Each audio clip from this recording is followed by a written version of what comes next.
Hello and welcome to the Scratch Coding class. In today's video of the LEGO Mindstorms Ev3 guide, we will be adding a driving base to the grabber that we built in the last video, and if you haven't already, make sure to subscribe and let's get started. So these are the pieces that you'll need today, and you also need the grabber that we built from the last video, so if you didn't check that out, make sure to do so.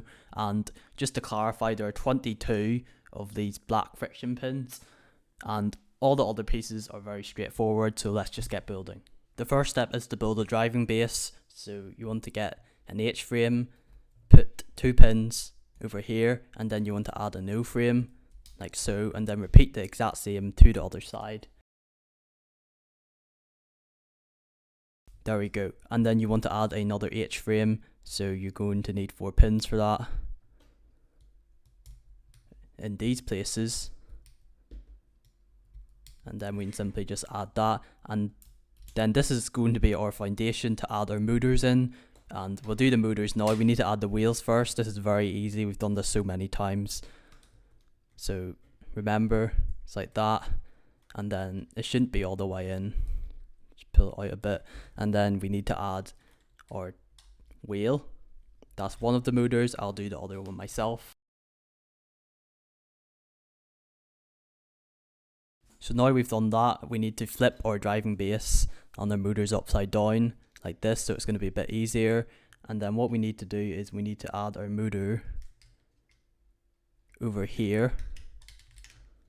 So it's like that, and then the same on the other side. So we need to get these red pins and then hold this and then place a red pin through the round holes like that. And then you want to do the exact same over here. And then just for extra security, we're going to add a 3 long axle and put it right in here.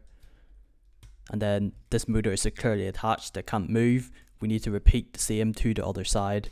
So flip the driving base over, add a red pin here, another one here, and then get our axle and put it through. And then this is our driving base complete, so it would look like this at the minute. And now let's add the brick. So the next step is to get a 15 long beam.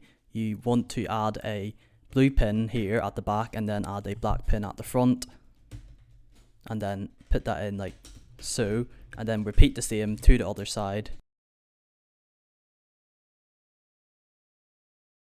There we go. And now what we need to do is we need to add our brick. So to add our brick, we need to add 2 pins here and then just put our brick on top. And this bit is quite difficult to do, but we did it first try. There we go. And now let's add our third wheel onto the robot. So it's going to be at the very back over here. So first of all, get your axle, and then you want to add a spacer right in the middle. This has to be a red spacer. It's like so. And then we are going to add these blocks. So we're going to add one like this. Make sure it's a round hole because it needs to spin freely, and then do one on the other side. Add a wheel and then add a yellow spacer at the very end like this, and then repeat the same onto the other side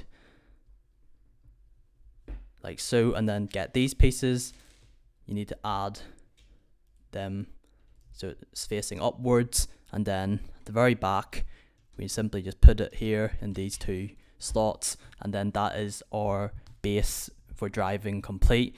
Now let's add the motor. So you need 3 black friction pins on this brick, so you want to do one here and then do another one here and then do one more at the very end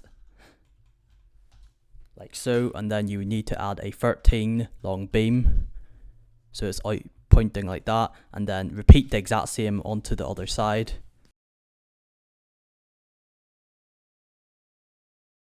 Next step is get this piece. You want to add a blue axle and pin there, and then add a black friction pin here, and then you want to attach it so it's like this. So that's going to be pointing up, and then we can add our motor facing downwards. From there, you need to repeat the exact same onto the other side.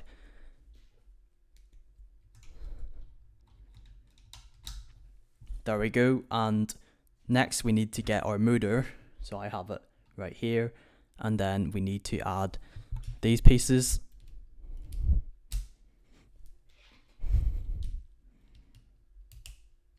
So the idea is it would look like this.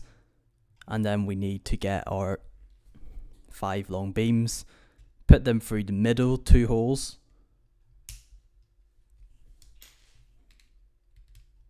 And then finally we need to add this onto here, and the way we do that is get one of these, put it in here, and then get a black pin, put it here, and then you need to repeat the exact same onto the other side.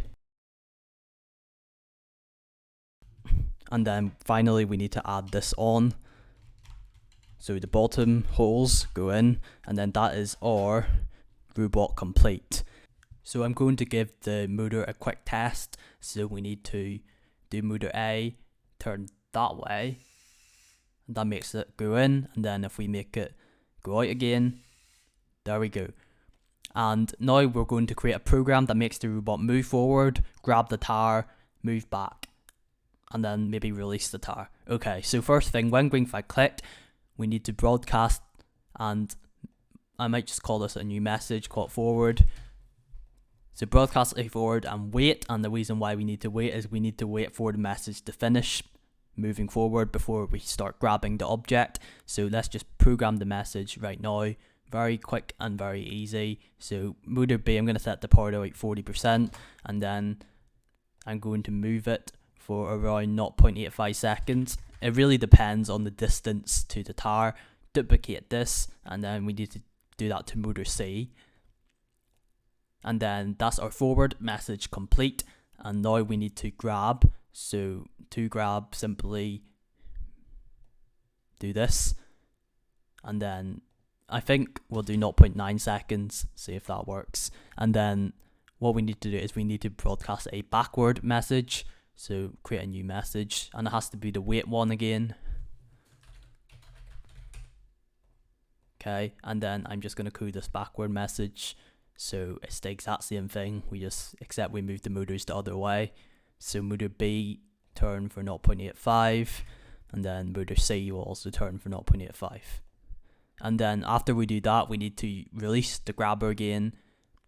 So I might actually want to add a bit of delay so we can actually see it in action. So we'll do that. And then motor A turn this way for 0.9 seconds. Okay, now let's give it a quick test run.